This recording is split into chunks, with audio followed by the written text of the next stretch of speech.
नमस्कार. सन्माननीय व्यासपीठ आणि इथे उपस्थित असलेल्या सर्वांनाच मी संस्कृती सुभाष दळवी सर्वप्रथम अभिवादन करते. आज काय आहे हे सांगण्यासाठी सर्वजण इथे एकत्र आले, सेलिब्रेट करण्यासाठी एकत्र आले. प्रत्येकाला जन्माला आल्यापासून पहिल्याच वर्षी माहीत असतं आपल्यासाठी कोण लढलं आहे, महात्मा गांधी कोण होते, सुभाषचंद्र बोस कोण होते, हे कोण होते, ते कोण होते, हे नेता होते, ते नेता होते. हे लहानपणापासून आपण इतिहासात शिकत आलो आहे. शिवाजी महाराज कोण होते, पण त्यांच्यातला एक तरी गुण आपण आपल्यात आणतो का? द्रोणाचार्य, एकलव्य हे कोण होते हे आपल्याला माहिती, परंतु कुठे आमचं द्रोणाचार्य आणि कुठे आमचं एकलव्य ह्याचा आम्ही विचारच करत नाही. भारत स्वतंत्र झाला कधी झाला? 15 ऑगस्ट 1947. हे सगळ्यांना माहिती आहे. का झाला माहीत नाही. तिरंगामध्ये 3 रंग असतात, त्यात एक अशोक चक्र असते, त्या अशोक चक्रात किती आरे असतात हे सगळ्यांना माहिती. परंतु त्या 3 रंगांचं महत्त्व काय की जे पूर्ण जगाला सांगतं की भारताची शान म्हणजे तिरंगा आहे, आणि त्या शानचं महत्त्व काय हे कोणालाच माहीत नाही. याचा आम्ही अभ्यासच करत नाही. मी तुम्हाला एक गोष्ट सांगेल, यावर कदाचित तुम्हाला हसू येईल, परंतु हे एक वास्तविक सत्य आहे. या अशोक चक्राचं महत्त्व काय, या 3 रंगांचं महत्त्व काय हे कोणीच जाणून घेणार नाही. परंतु कटप्पाने बाहुबलीला का मारलं हे आम्ही नक्की जाणून घेऊ. यावर कदाचित हसू येईल, परंतु हे एक वास्तविक सत्य आहे.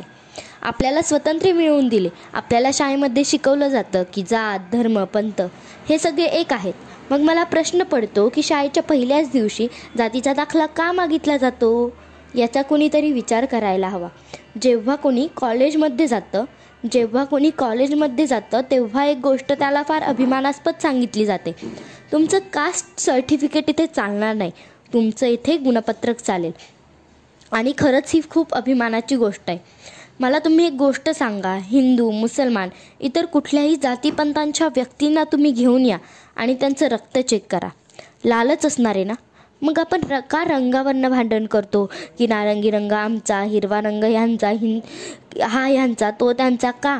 हिंदुस्थान हे नाव कुणापासून तयार झालं आहे? तर हिंदू आणि मुसलमान ह्यांच्यापासून हिंदुस्थान निर्माण झालं आहे.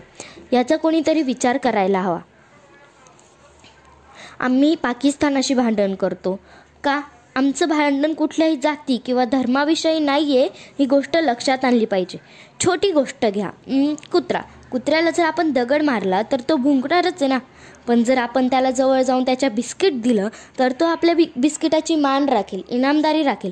कुठेतरी पाकिस्तानाने चूक केली. आपण दिलेल्या बिस्किटाची त्याने इनामदारी न राखता त्याने आपल्यावर भुंकणं सुरू केलं, म्हणून आपण या गोष्टीवर येऊन उतरले. परंतु एक गोष्ट लक्षात ठेवा, आपली लढाई हिंदू, मुसलमान, इतर कुठल्याही धर्माविषयी नाही आहे. ही गोष्ट लक्षात आणली पाहिजे. आपला इतिहास काय सांगतो हे लक्षात आणलं पाहिजे.